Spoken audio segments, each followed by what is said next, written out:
예전에 썼던 논문 한 권을 여러분 참고 자료로 보내드렸습니다. 이 대한민국 건국은 건국혁명이고 사실 기적이었다고 저는 믿습니다.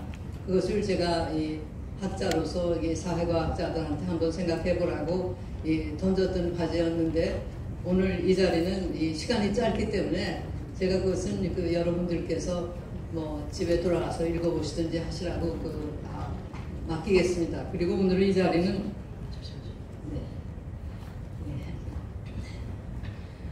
왜 우리 현대사가 여러분이 알다시피 이렇게 심하게 왜곡되고 날조됐는가. 대한민국이 1948년 8월 15일에 새로 독립한 자유민주공화국이라고 하는 사실을 부정하는 사람이 대통령이 되는 그런 지경에 이르렀던가, 그 배경에 관해서 저 나름대로의 소견을 조금 말씀드리도록 하겠습니다. 이 상식 있는 사람이면은 세계 어디서나 다 인정되고 있는 아주 국제정치적인 사실, 대한민국은 1945년 8월 15일 연합군에 대한 일본의 무조건 항복으로서 일본의 손에서부터 놓여놨고, 그 다음에 우여곡절을 겪은 다음에 우리가 분단 속에서도 적어도 이 38선 남한만이라도 독립을 빨리 해야 된다고 하는 우리 애국선열 이승만 건국 대통령, 김구 선생 이런 분들의 이 힘을 입어서 그래서 결국 그리고 유엔에 그리고 미국의 도움을 받아서 우리가 1948년 8월 15일에 독립국으로 선언을 했고, 유엔으로부터 한반도에서 정식 절차를 밟아서 수립된 유일한 합법적 정부라고 하는 공식 승인을 받았습니다. 이것은 누구도 부정할 수 없는 사실인데, 지난 5년간 우리를 짓눌렀던 문재인 정권은 바로 그것을 부정하는 사람들, 즉 대한민국은 태어나지 말았어야 될 나라였다는 생각을 가진 사람들, 그래서 그 사람들의 손에 이 나라가 놀아났던 것입니다. 지금 시인께서도 거듭 강조하셨듯이 저 자신도 이번 윤석열 대통령의 당선은, 그리고 우리가 낙동강 전선을 아직까지 지켜냈다고 하는데 불과하지 앞으로의 과제는 아직도 큰 게 남아있다고 생각합니다. 그럼 왜 이렇게 되었는가? 45년 저는 국민학교 3학년 학생으로서 해방을 맞았고, 그때 제가 제천에서 광경을 직접 목격했고 그 감격을 잊을 수가 없습니다. 그리고 그때만 해도 우리는 사실 아무것도 가진 것이 없는 세계에서 가장 불쌍한, 누구도 존재한다는 것 자체도 인정하지 않는 나라였지만은, 그래도 우리가 불과 3년 만에 독립국이 됐던 것이죠. 그걸 생각하면은 사실 그 대한민국의 독립은 기적이었습니다. 그 당시 우리에게 해방을 가져다 준 연합국의 정치인들 가운데 우리 한국 사람들이 독립국가가 될 만한 자격이 있다고 믿는 사람들이 거의 없었습니다.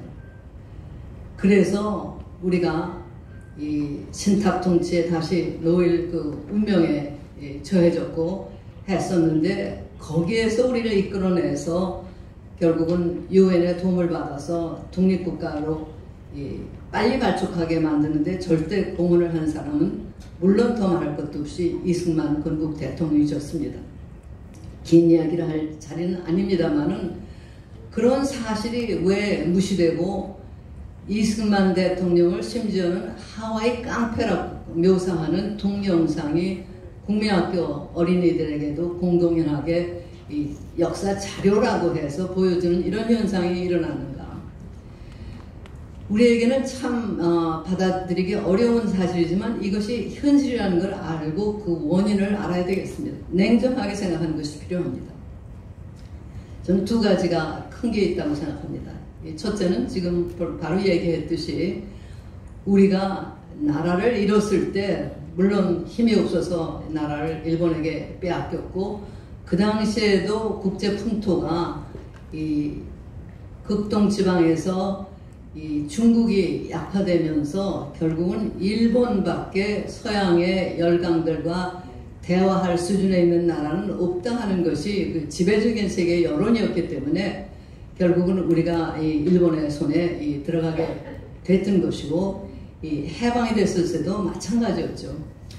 그런 사실, 우리가 독립운동을 했습니다. 그리고 독립운동, 특히 이 이승만 박사, 서재필 박사께서 그 1919년 3.1운동 직후에 필라델피아에서 한인대회를 열어서 우리가 왜 일제에 속국이라는 사실을 결코 인정할 수 없고 우리는 독립을 해야 된다 하는 걸 주장하고, 일본의 양심 있는 지식인들에게까지도 호소문을 보내고, 물론 윌슨 대통령이야 세계 지도자들에게도 보내고 우리 다른 독립운동 세력에게도 보내고 하는 등 국제 여론을 환기시키면서 우리의 독립의지를 계속 강조했습니다. 그리고 또 아시아 지역에서는 또 무장 독립 투쟁까지 하신 분들이 많은 고생을 하셨습니다. 이런 것이 물론 큰 기여를 했지만 결국은 국제 정세의 결판이라고 하는 건 우리의 힘에 따른 것은 아니었고, 결국 일본이 무모하게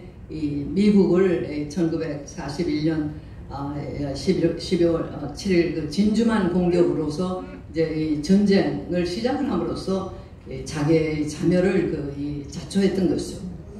바로 우리 힘으로 해방이 되지 못했기 때문에 우리는 해방이 우리가 생각했던 정말 바로 광복이라고 하는 것은 우리에게는 독립을 회복한다는 뜻이었죠. 근데 그것이 우리가 생각했던 광복이 되지 못하고 일본으로부터의 해방과 동시에 남북 분단으로 이어졌다는 사실, 이것이 지금까지 이 대한민국을 폄훼하고 특히 대한민국을 세우고 키워놓으신 모든 분들을 애국자, 공로자가 아니라 역적몰이를 하는 역적처럼 취급하는 그 사람들의 아주 하나의 변명입니다. 이것을 우리가 하나 이제 기억을 해야 될 것이고, 또 하나는 바로 공산주의라고 하는 현상이죠. 1917년에 강대국 중에서 가장 후진국이었던 러시아에서 혁명이 일어나서 두 차례 혁명을 거쳐서 공산주의를 신념으로 하는 레닌 일파가 권력을 장악했습니다. 세계에서 최초로 공산주의를 국시로 하는 세력이 결국 국가 권력이 됐던 것이죠. 그런데 그에 앞서서 이 막스주의라고 하는 이 사회주의의 여러 가지 종류에서 가장 치열하게 말하면 이 자본주의 자유경제를 비판하는 그런 부류인 세력이 힘을 쓰기 시작한 것은 벌써 유럽에서는 19세기 중엽에서부터고, 세계 공산당 선언이 나왔던 건 1848년 아니었고, 그것이 계속 여기저기로 전파되면서 20세기 초 이제 자본주의 초기 단계에 들어가서 치열한 경쟁에서 발생하는 여러 가지 이제 비참상을 많이 경험한 나라들에서는 최첨단을 가는 양심적인 지식인들 가운데 사회주의자가 된 사람들이 많았고, 그 중에 일부가 공산주의자들이 됐습니다. 왜냐하면 공산주의 이론이라고 하는 것은 목표로 본다면 상당히 아름다운 것입니다. 노동하는 절대 다수가 평등하고 자유롭게 잘 사는 나라, 그리고 소수의 남의 노동을 착취해서 부를 축적한 소수의 부르주아지만 타도하고 나면 경제가 많이 발전한 그런 가운데에서 모두가 잘 사는 세상이 올 수 있다. 이것만 믿는다고 할 것 같으면은 이 양심 있는 사람들이 거기에 호응하지 않을 수가 없죠. 그리고 인간성도 그렇게 되면 변화해서 모두가 다 자기 능력만큼 기여하고 필요한 것만큼 자유롭게 가져가면 되지, 불필요하게 경쟁을 하느라고 서로 착취하고 하는 그런 필요성이 없다. 어떻게 보면은 초기에 소위 기독교 사회주의라든가 맞으면 아직 내 것을 주장하지 않고 원시적 공동체 사회를 하고 있었던 그 이상이 거기에는 한쪽에 담겨 있는 것입니다. 그렇기 때문에 이것이 상당히 많은 지식인들에게 호소력을 가졌고, 특히 러시아에서 혁명 정권이 들어선 다음에는 이들은 자기들 자신이 사실은 막스가 주장했던 이 목표를 달성하기에도 여건이 되지 않는다는 걸 알았기 때문에 선동을 통해서 사람들을 설득시켜야 한다는 것을 아주 일찍부터 깨달은 사람들이고, 특히 어려운 처지에 있는 사람들에게 그 선전이 잘 먹힌다는 것을 아는 사람들이었습니다. 그래서 이 혁명 바로 직후부터 이 공산당 국제조직을 3차 다시 만들어 소위 제3차 인터내셔널이라는 걸 만들어서 우리 같은 피압박 민족들, 지식인들, 그 민족 대표자들에게 강하게 호소를 했고, 당신들을 지원해 줄 테니까 우리를 믿고 우리와 손을 잡으면은 당신들은 민족 해방과 계급 해방을 한꺼번에 이룰 수 있다 하는 호소를 내보냈습니다. 그리고 이 금전적인 지원도 어느 정도 나왔죠. 그래서 우리 독립운동가들 가운데에서도 공산주의보다도 애국적인 동기에서 소련의 도움을 받겠다고 향한 그런 사람들이 상당히 있었습니다. 그 당시 우리는 한학을 주로 했던 나라이고 그 서양 학문에 익숙하지 못했기 때문에 이 공산주의 이론의 배경에는 서양의 오랜 경제 이론이나 뭐 철학 전통 같은 것이 있지만 우리는 그것이 없이 겉에 나타나는 것만 받아들였기 때문에 액면 그대로 과장해석을 받아들인 점이 있었죠. 여기에서 예외적인 인물이 이승만 대통령이셨습니다. 이승만 대통령은 이미 하와이에서 교육운동으로 독립운동을 시작하고 계셨던 1923년, 아주 일찍이죠. 소련에서 공산주의 혁명이 바로 시작되고 유럽의 굴지의 지식인들도 거기에 어떤 큰 기대를 걸었을 때 발표를 하셨습니다. 공산당의 당부당, 그래서 무엇이 공산주의의 강점이고 약점인가? 강점은 바로 그 이상이다. 노동하는 농민, 노동자 절대 다수가 평등하게 자유롭게 잘 사는 사회를 만나요. 그건 바로 내 자신의 꿈이기도 하다. 그러나 그들이 내세우는 방법은 틀렸다. 재산을 모두 고루 나눠주고 기업가들을 적대시하고 지식인들을 홀대하고 종교를 박해하고 국가를 무시하면은 절대로 절대 다수의 노동하는 사람들을 잘 살려줄 수 있는 그런 창의력이나 생산력이 나올 수가 없어요. 이거는 이론적으로 벌써 틀린 것이다. 알았습니다.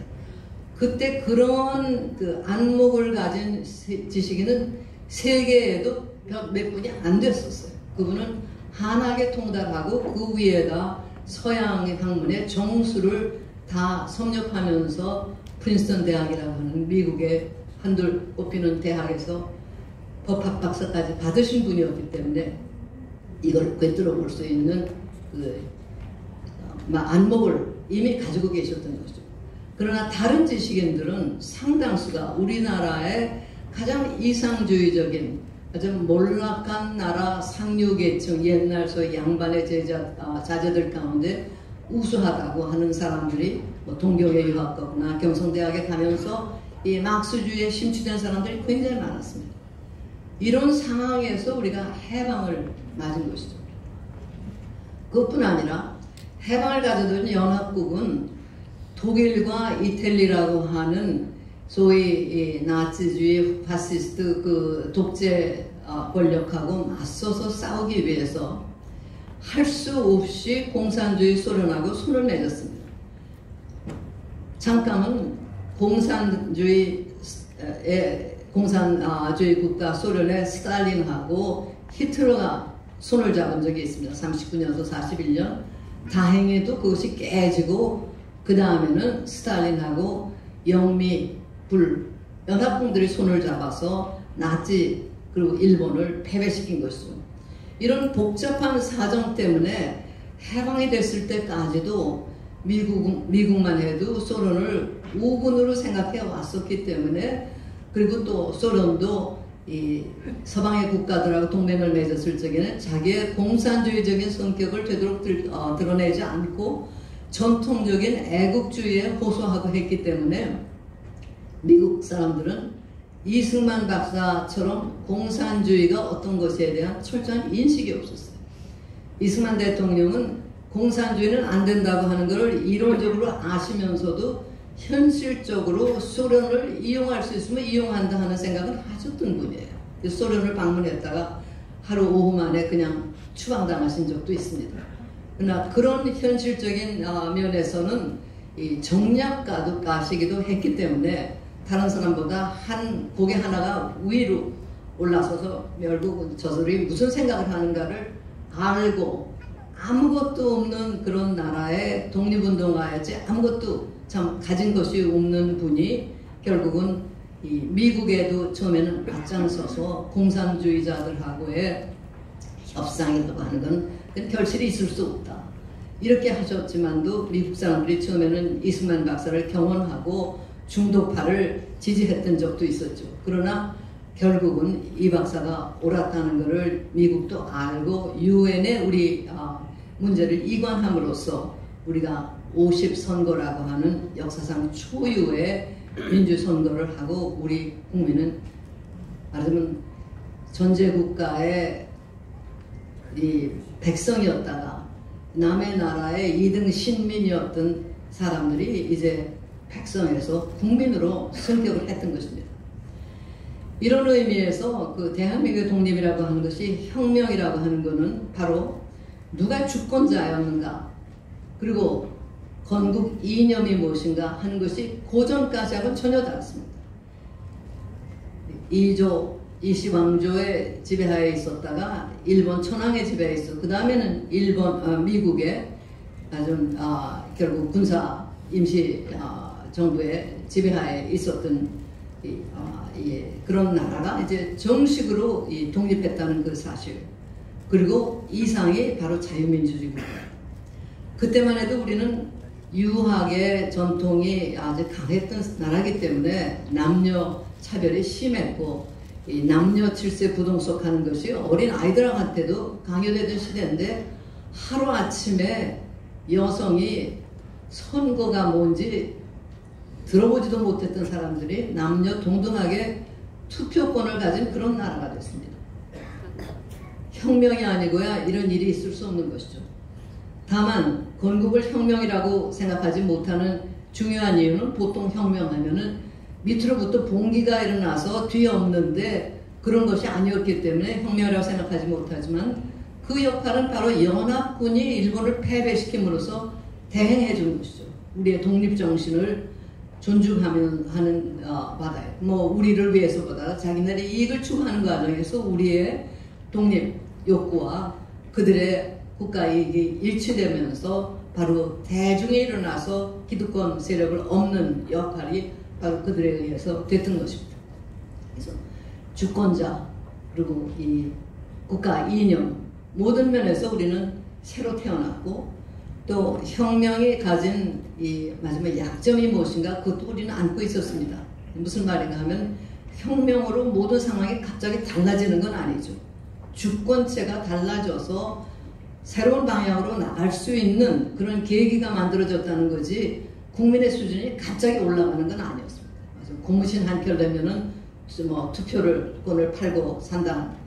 시아버지 말씀 하나면은 대답도 못하던 나라에 여성이 유권자가 됐다는 게 사실 그런 정도의 의미밖에 없었습니다.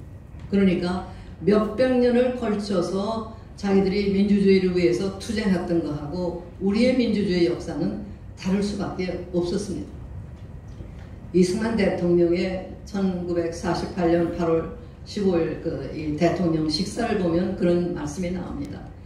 지금 공산당이 아직도 그 활보를 하고 있고 하는 속에서 민주주의를 한다는 것은 시기상조라고 생각하는 사람들이 많다. 그러나 나는 자유의 힘을 믿고 민주주의의 힘을 믿기 때문에 지금이라도 빨리 시작해서 국민의 영향을 길러야 된다. 그리고 무엇보다도 민생 문제를 해결하고 그런 면에서 우리가 우리의 앞날을 위해서 우리 나름대로 나라를 설계할 수 있어야 된다 하는 것을 사실은 이승만 박사뿐 아니라 김구 선생께서도 이 1947년 12월 2일까지는 이승만 대통령과 뜻을 같이 하셨었어요.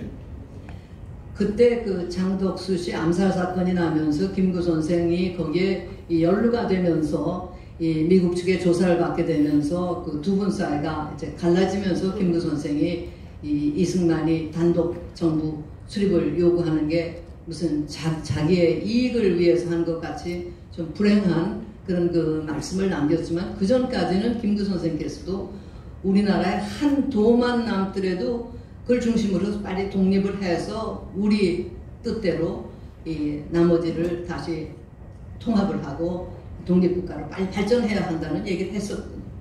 사실 그 당시나 지금이나 어느 국민 어느 누구가, 더군다나 지도자라는 사람 어느 누구가 분단을 원했던 사람들이 어디 있겠습니까?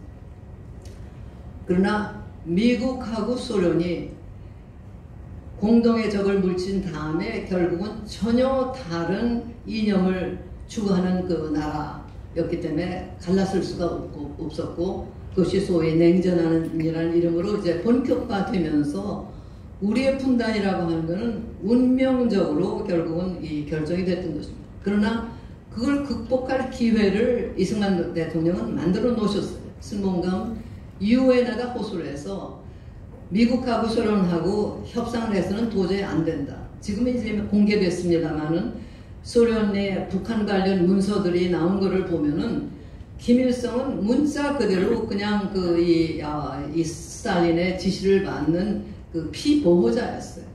김구 선생이 그 유명한 이 민족 지도자 회의를 하러 간다고 했을 때 김일성이 스탈린으로 받은 지시문은 김일성 동무에게 보내는 충고문 이렇게 되어 있습니다. 그리고 그 내용은 축소회의, 소위 그 사자회의라고, 사김회의라는 데서는 이러이러한 걸 하고, 확대회의에서는 이러이러한 걸 해라. 결국 소련이 유엔에서 주장하는 미군 철수 뭐 등등 이 자기네들의 앞제비 노릇을 하라고 하는 그런 그 지시였습니다.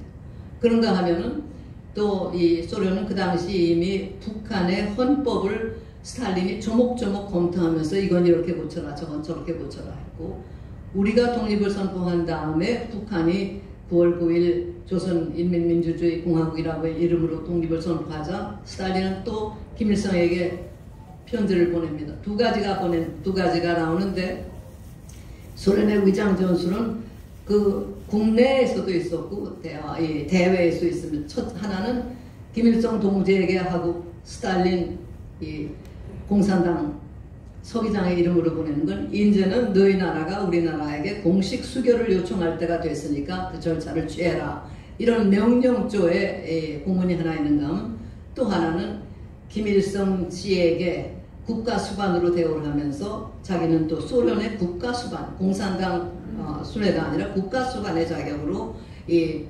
독립하신 것을 축하합니다 뭐 등등. 이거는 공개하는 자료고, 전자는 비밀리에 당원들끼리 보내는 그런 자료입니다. 이런 속에서 결국은 우리 대한민국은 독립국가로 출발하면서 처음부터 대내외로 적을 품고 태어난 나라입니다. 그런 속에서 결국 공산당은 계속해서 결국은 공산당의 말하자면 이념 아래 남북한을 전부 다 통합해서 소련의 위성국가를 만드는 것이 꿈이었고, 공산주의 이념은 국가나 민족이라고 하는 것은 다 소위 부르주아지가 다수의 노동자를 착취하기 위한 하나의 도구이니까 전 세계의 노동자는 공산당의 지령하에 하나로 통합돼야 된다.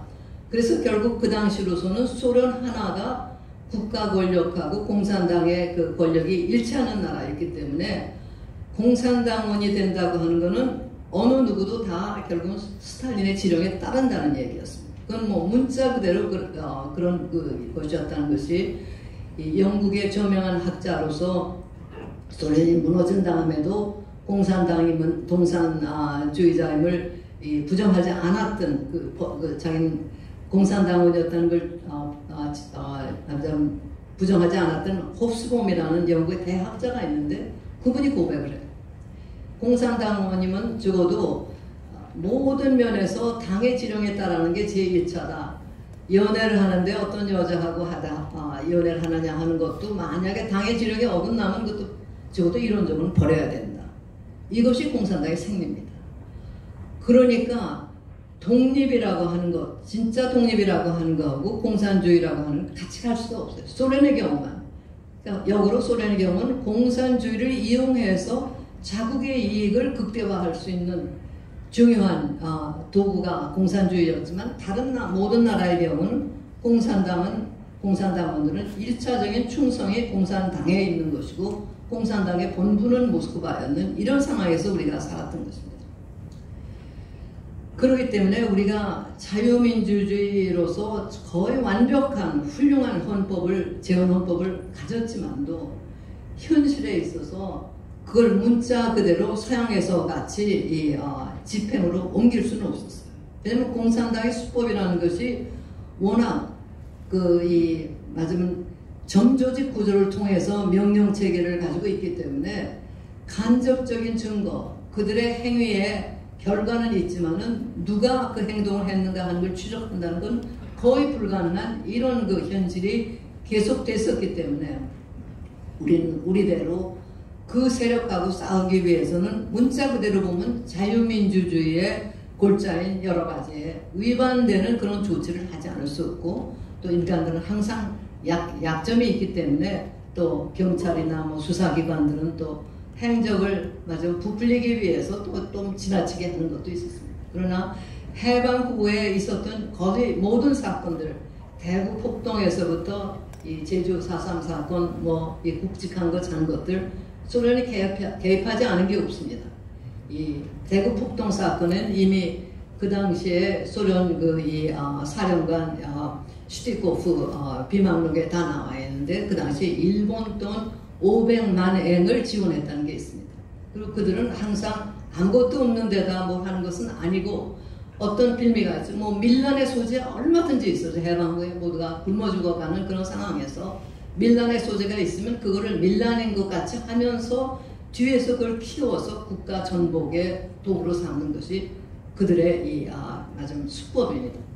그래서 이런 그것이 계속 되는 과정에서 결국은 우리 대한민국이 그래도 자리를 잡고 또 이 해방 6.25 전에 수군을 했었기 때문에 그나마 우리가 6.25에 또 빨리 유엔군 미군의 도움을 받아서 살아남을 수가 있었습니다. 그래서 시간이 제한되어 있기 때문에 제가 더 길게 말씀을 드릴 수는 없지만은 항상 우리 건국 세력을 비판하는데 이 빌미가 되는 그 분단이라고 하는 그 문제, 그리고 왜 민주주의가 문자 그대로 지켜지지 못했는가 하는 그 문제에 대한 그 답을 어떻게 해야 되는가 하는 것에 대해서 나름대로 몇 가지 소견을 드렸습니다. 그러나 우리가 또한 인정해야 될 것은 있습니다. 권력이라고 하는 것은 인간을 부패시키는 속성이 있다는 것입니다. 이미 19세기 말에 이 세계 문호 톨스토이가 소설가로서 절필을 하고 이제 사회운동에 몰입하면서 한 유명한 얘기가 있어요. 민주주의라고 하는 것은 인간을 해방시킨다는 면에서 좋다. 개인에게 자유를 주기 때문에 이 기가 살아나서 사회가 발전하고 생산력이 증강이 되고 하는데 다만 한 가지 문제가 있다. 그것은 권력은 인간을 부패시키는 속성이 있는데 이 군주주의 치하에서는 군주나 그 측근 이외에 권력의 맛을 보지 못하기 때문에 다른 사람들은 모두 다 열심히 가족들 챙기면서 자연의 이 원리에 순응하면서 살지 부패할 유혹을 그렇게 받지 않지만 민주주의가 되면 권력을 조금씩 다 나눠주기 때문에 모든 인간이 큰 권력은 크게 작은 권력은 작게 부패할 그런 이 여지가 생긴다. 그거를 경고해야 된다 하는 얘기를 했습니다. 사실 민주주의 제도라고 하는 것이 지금까지 실험한 것 중에서는 그나마 가장 나은 제도라고 하지만은 또 그만큼 엄청난 또 말하자면 위험 요소를 내포하고 있는 것입니다. 즉 자기 사익 조그만 거 이외에는 생각할 줄 모르고 멀리를 전혀 내다볼 줄 모르는 절대 다수가 자기의 권력을 마음대로 휘두르고 할 때, 또는 큰 권력을 가진 사람들이 공익에 대해서 관념이 없이 그 권력을 마구 후들 때 이것은 어떤 군주제도보다도 더 흉악한 이런 이 결과를 가져오고 우리나라가 민주주의를 발전시키는 과정에서 사실은 전혀 준비가 되지 않는 상황에서 워낙 이승만 대통령은 그 문제에 대해서 여러 가지를 생각해서 헌법제도를 만들어 놓으셨고 그때 또 보완을 하셨기 때문에 그분의 절대적인 권력이 아니라 권위입니다. 권위가 살아있을 적에는 민주주의가 어느 정도 정도를 갖지만 불행히도 3.15 부정선거이라는 선거 때문에 4.19 의거가 일어나면서 그것이 일찍이 무너졌던 것입니다. 결국 3.15 그 부정선거는 이승만 대통령 개인하고는 전혀 상관이 없고 절대로 그분의 의견에 반대되는 그런 일이었습니다.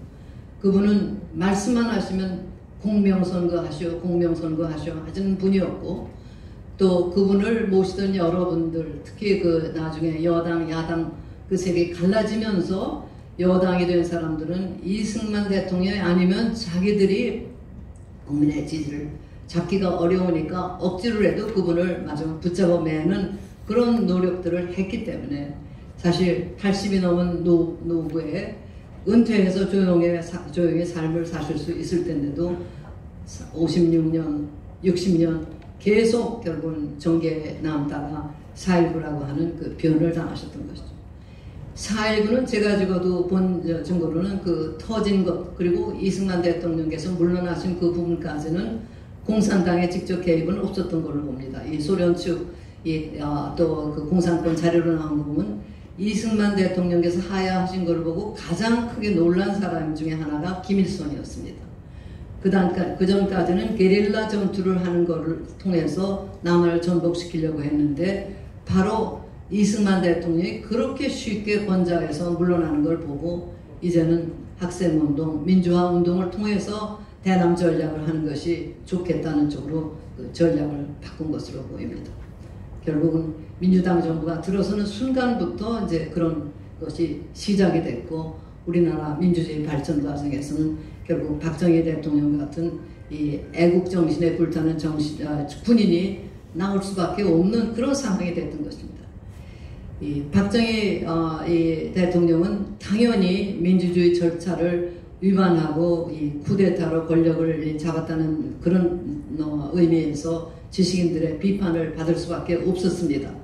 그러나 우리가 역사가 지나고 나서 생각을 하면은 그분은 본인 스스로가 나 같은 불행한 군인이 다시는 나와서는 안 된다. 이거는 비상사태였다는 걸 알고 맞은 불행한 일이 벌어졌다는 것도 인식하시는 분이었습니다. 그러면서 자신이 내세운 혁명 공약을 실천에 옮겨서 이 나라가 진정한 민주주의를 할 수 있는 경제사회적 토대를 구축함으로써 당신이 대통령의 자격이 충분하고도 남다는 것을 증명한 인물이라고 저는 그렇게 봅니다. 저 자신 지식인으로서 비판을 많이 했고 또 실제 그 대통령의 정책 가운데서도 사실은 지나친 부분이 상당히 있었습니다. 가령 예를 들면은 지식인들의 자유를 너무 봉쇄했기 때문에 공산주의가 무엇인가를 알지를 못했어요. 알 수가 없게 됐었어요. 좀 우리가 반공을 하면 공산주의가 뭐고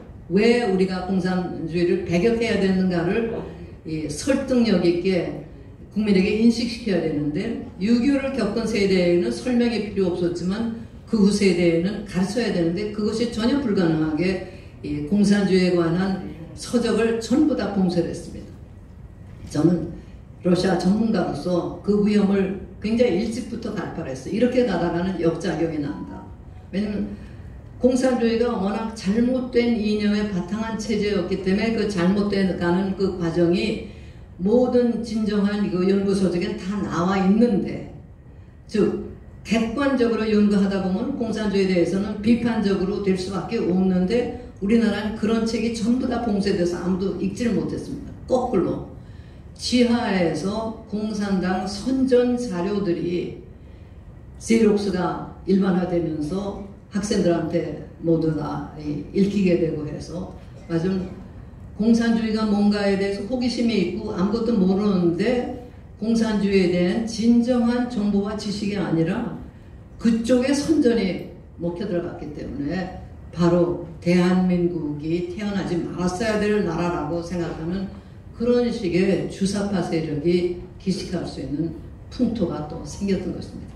그것을 우리가 알아야지만 지금 우리가 처해 있는 위기에 대해서 진정으로 맞설 수 있는 힘이 생기고 또 저쪽의 비판 세력 가운데에도 정말 양심이 있어서 그쪽에 경도되었던 사람이 있는가 하면은 최근에 문재인 정권 같은 경우는 그것은 제가 볼 적에 진정한 좌파도 아닙니다. 좌파 논리를 결국은 팔아가지고 자기들의 사리사욕을 취하면서 국가를 팔아먹는 것도 주저치 않았던 그런 정도의 세력으로 추락했지만 초기에 공산주의에 매도됐던 사람들은 다 그렇지는 않았다는 것을 또 우리가 인정을 해야만 그들하고 진정으로 싸워서 이길 수 있는 그런 힘이 나올 것이라고 저는 생각합니다. 이상으로 마치겠습니다.